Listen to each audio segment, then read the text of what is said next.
Hello, hello. Welcome to another 10K Let's Play analysis. My name is Sage Seeds Cap, and my goal is to make everyone a financial sage by walking. Today, I've pulled up an interesting name, really, BFLY Network Inc.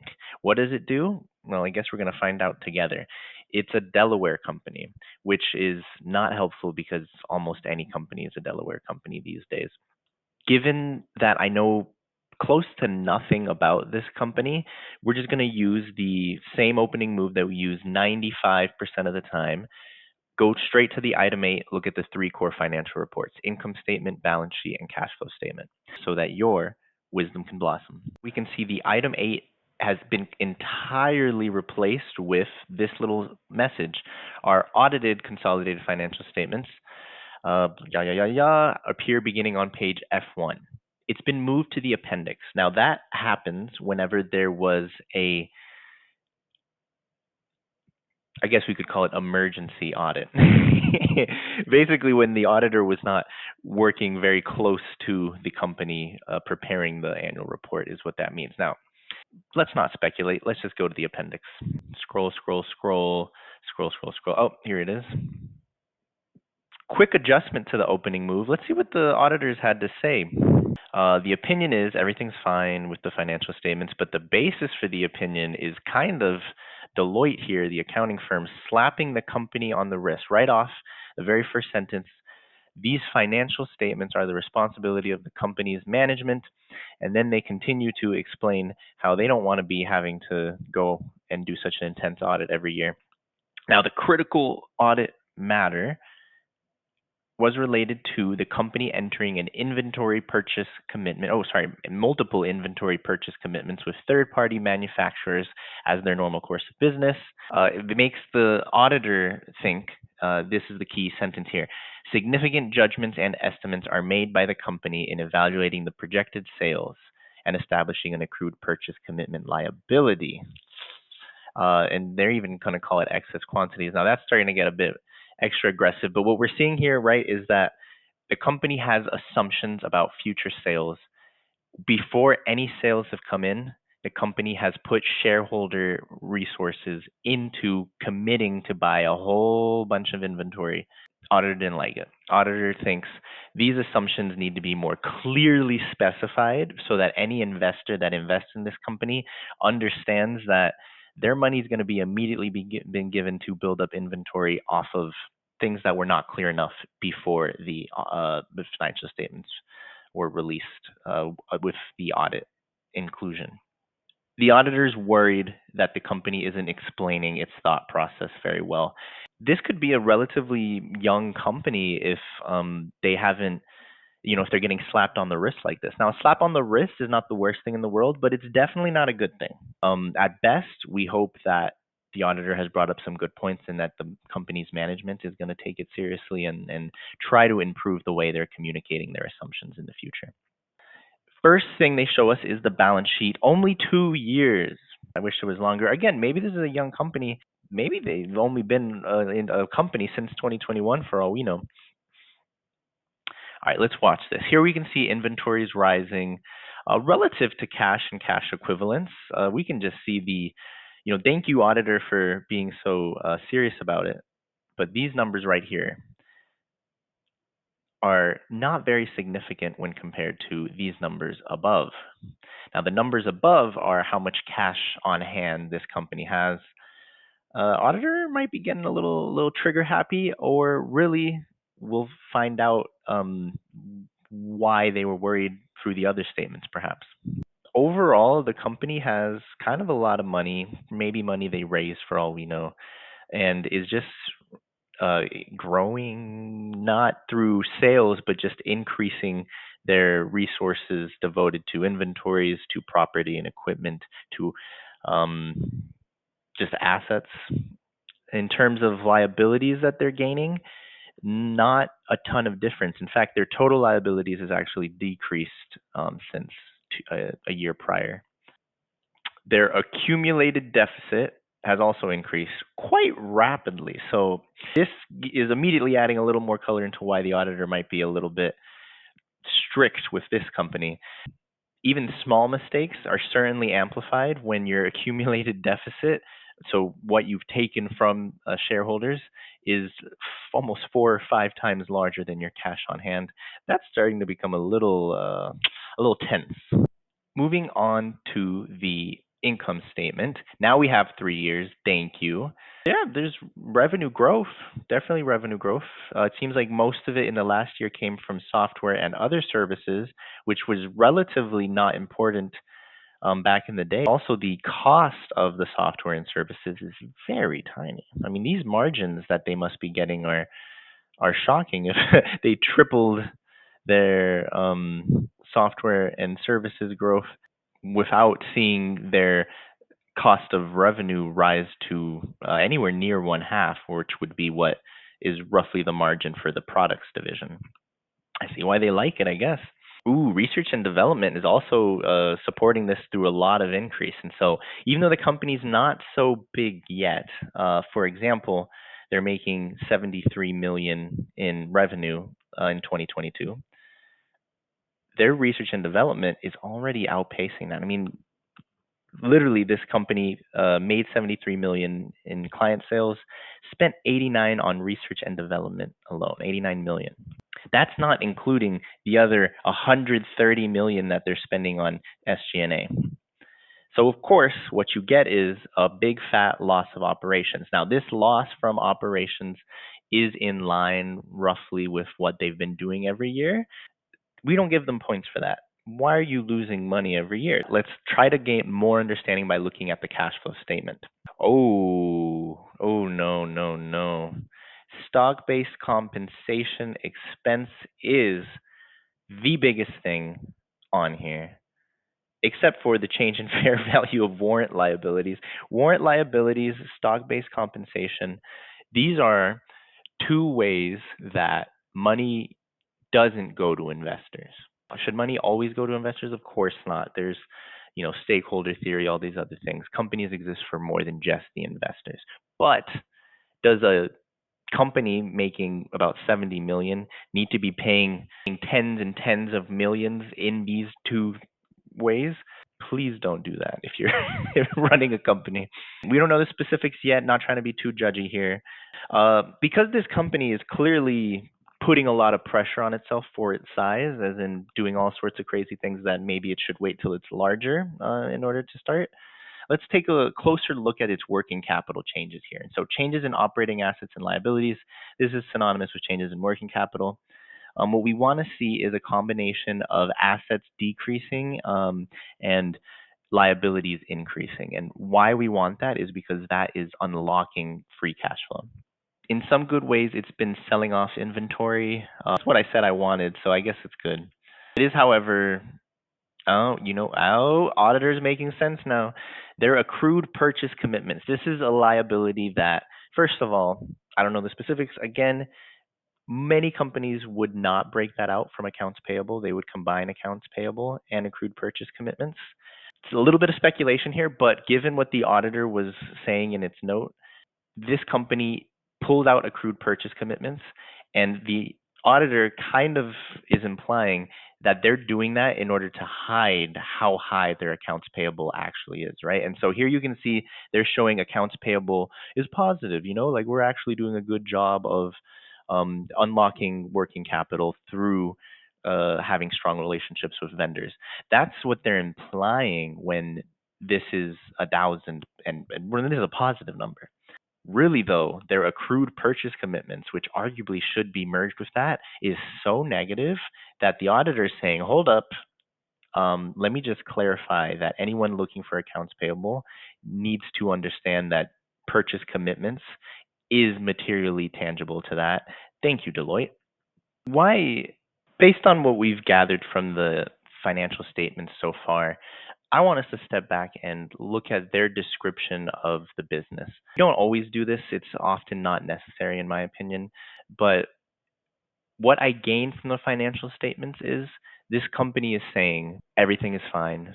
They're getting slapped on the wrist by the auditor for maybe doing a little bit too much in terms of making sure that everything is fine. And it is growing. Sales are growing, but it's spending money on tons of research and development. which is not always bad. What does this company think that they're doing here, really? Like, let's read that. Butterfly Network Inc., formerly known as Longview Acquisition Corp. Oh, that's actually, I recognize that. That's a SPAC. So let's just ignore that. Started in February 4th, 2020. Ooh, 1 month before pandemic started. So maybe that explains some of this. Is pretty hectic times to be starting a new business. The company is an innovative digital health business transforming care with handheld whole body ultrasound. Any doctors in the audience? Please tell us what you think about handheld whole body ultrasound. Powered by its proprietary ultrasound-on-chip technology, the solution enables the acquisition of imaging information from an affordable, powerful device that fits in a healthcare professional's pocket. Oh, okay. For a combination of cloud-connected software and hardware technology. Okay. Although the company has incurred recurring losses in each year since inception, the company expects its cash and cash equivalents and marketable securities will be sufficient to fund operations for at least the next 12 months. Okay, that was helpful. Thank you, Butterfly Network. I appreciate you guys taking the time to explain yourselves here. The company has innovation in a very specific product. More importantly, that product hooks people into a combination of cloud connected software and hardware technology. They have decided to break out revenue in terms of product and software. They want to be charging recurring software fees, I'm almost certain. They're at the stage of trying to get the hardware into as many people's hands to make money off the software. That's pretty common. They think it's worth it.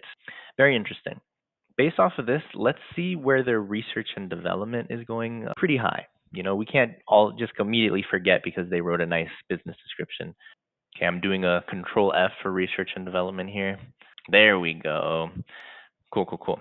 Improving our software using AI. Ding, ding, ding, ding. In order to pave the way for the potential future at-home use of Butterfly IQ Plus. Okay.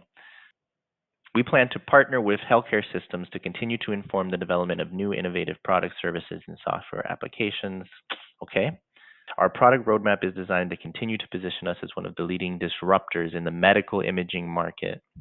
What I'm taking away from this note on their research and development spending is they don't want us to ask too many questions. They want us to know that maybe AI, maybe enterprise, maybe straight to residential, maybe a recurring subscription business, maybe a business that is subsidized through government programs or through large healthcare insurance companies. There's a lot in just a couple paragraphs, and none of it is specific. You might notice there isn't a single I could say there isn't a single number, but it doesn't even have to be a number. There isn't a single concrete deliverable mentioned in any of the research and development, which maybe could be because I don't understand Butterfly IQ Plus. Maybe I just am uninformed. I might be naive. But you might as well not have said anything to me in this research and development. Let's take this back to other things we've got. In particular, we noticed in the cash flow statement a whole lot of stock-based compensation, and that might be an additional piece of information that could help us finish the story. Hey, if you're getting more comfortable uncovering the stories behind the numbers, please like and subscribe. Here we go. Stock-based compensation is got 4 subcategories into it. The people making the software, which is very small to be fair, but increasing. Research and development, presumably doctors in this field, I would guess, which is increasing, definitely faster than sales. Sales and marketing, which is wobbling, which is pretty telling actually, and we'll talk about more in a second. And then general and administrative, which is also wobbling. Now, why is it interesting that SG&A, first of all, is broken up, and second of all, is wobbling? I'm going to try to avoid a speculation here, but there will be some element of speculation here, unfortunately. Something that is a pattern, unfortunately, for a lot of companies with good ideas but not good businesses is that the sales team, the administrators, they make commitments that the idea is not ready to fulfill yet. Pure and simple, they overpromise, right? So if you do really, really good in your annual performance review as an employee, you get counted as an expense here in stock-based compensation. Now, the fact that so many more uh, employees were hitting their above average targets in SG&A in 2021, but not so in 2022, combined with the fact that as like stock-based compensation has increased significantly for the research and development side of things, shows a picture that the idea is good, but the business does not exist in a stable state yet. The business is rapidly transforming, and when I say rapidly, I mean quarter to quarter, certainly. Maybe they're even at a stage where weekly, what their business is going to be, what their roadmap looks like, is changing. Really, could be that quickly. I wouldn't be surprising. This is congruent with how they're describing their research and development. Tons of ideas, kind of in you wouldn't expect to necessarily need to be in the same business. Um, Ambition, good. I'm all for ambition. Execution is half the equation, though, and that doesn't just happen because there's a solid idea, unfortunately, and it's very, very common for the execution to not catch up. Good news is though is that having a good idea is already an amazing position to be in. All the success that comes with a good idea, sometimes it takes time, sometimes it takes luck, unfortunately. You should already be proud if you're even in the fight. So these guys should definitely be proud. Investors in this should be a little worried though, because we don't know what's going to happen. This is stretched. It's literally losing money right now, but many companies lose money and then go on to make a lot of money. Is this one of those companies? From the financial statements alone, it looks like they're doing everything they can to the point of even making auditors uncomfortable. Uh, it's not going to be easy. To be honest, it never is easy in business, though. So let's root for these guys. I would say BFLY Network, go for it. I want a pocket ultrasound machine. That sounds lit. I need a little bit more understanding of how. While we're wishing good luck to our friends and researchers, but like I could see that being something that I would definitely want around the house. Network. Go BFLY Hoping Network. Hoping they figure it out for the good of everyone and to spread the joys of pocket ultrasound technology. I want to take a moment to share one of the YouTube creators that I've been watching over the years. Today's creator is Small Ant. No idea where the name comes from, really. I'm sure there's lore behind it. But this is a streamer. He's kind of popular on Twitch, actually. He's very popular, and he streams several games, lots of Nintendo games. And I really, to be full disclosure, I only watch his Pokemon streams. He plays Pokemon. Yeah, I confessed in the last Nintendo video that I am a Pokemon nerd, and so it only seemed fitting to reveal that I have watched Small Ant do nothing except grind in Pokemon for hours and hours and hours, and it's not obvious why humans behave the way they do every time. Their journeys to become financial sages. Do you agree with what I was seeing in this episode, or do people have different interpretations of what's going on here? It's tricky. Young companies are particularly tricky because so much is not just going to happen right off the bat. I mean, anyone who's ever tried to do a new thing understands that it's almost mind-bogglingly complicated to do something new. But financial statements are standardized for a reason. Accounts are standardized for a reason. Auditors get nervous for reasons. And all in all, there are patterns. And no one's as unique as they maybe sometimes wish they were. Bum, bum, bum. On that very, very depressing note, anything can happen in this world, especially if you try. Thanks, everyone. Maybe learn from BFLY Network. Find something that you've done in your life previously that maybe you didn't try as hard as you could have. Be inspired. Be ambitious. Go for your dreams, everyone, literally. And then tell us about it in the comments. Like and subscribe. Don't forget to share your wisdom. Hey, if you're getting more comfortable uncovering the stories behind the numbers, please like and subscribe.